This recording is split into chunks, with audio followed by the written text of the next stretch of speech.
Hey guys, this is just a quick talk through on how to fix your power steering noise, whiny noise.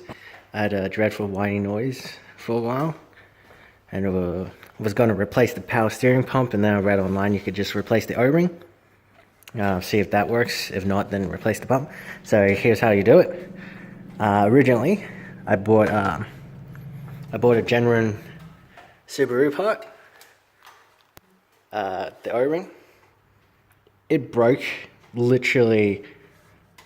I installed it, took it for a drive, it broke same day, like 3 hours later.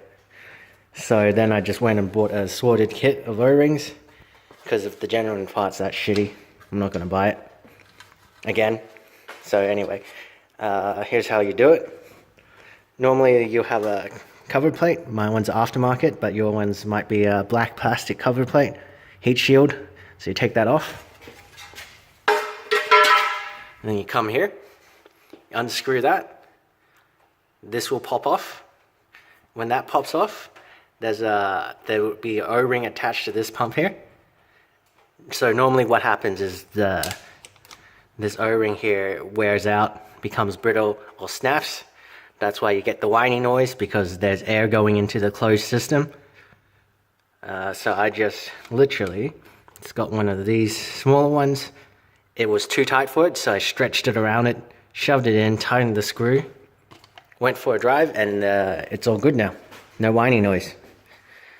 You can buy a genuine Subaru part. I paid $4 for mine.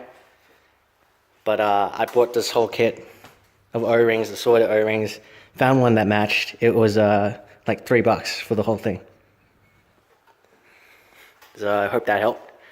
That saves some people from buying a whole new power steering pump, because you don't need it. You just need to replace O-ring for $3 rather than pay $600 for a power steering.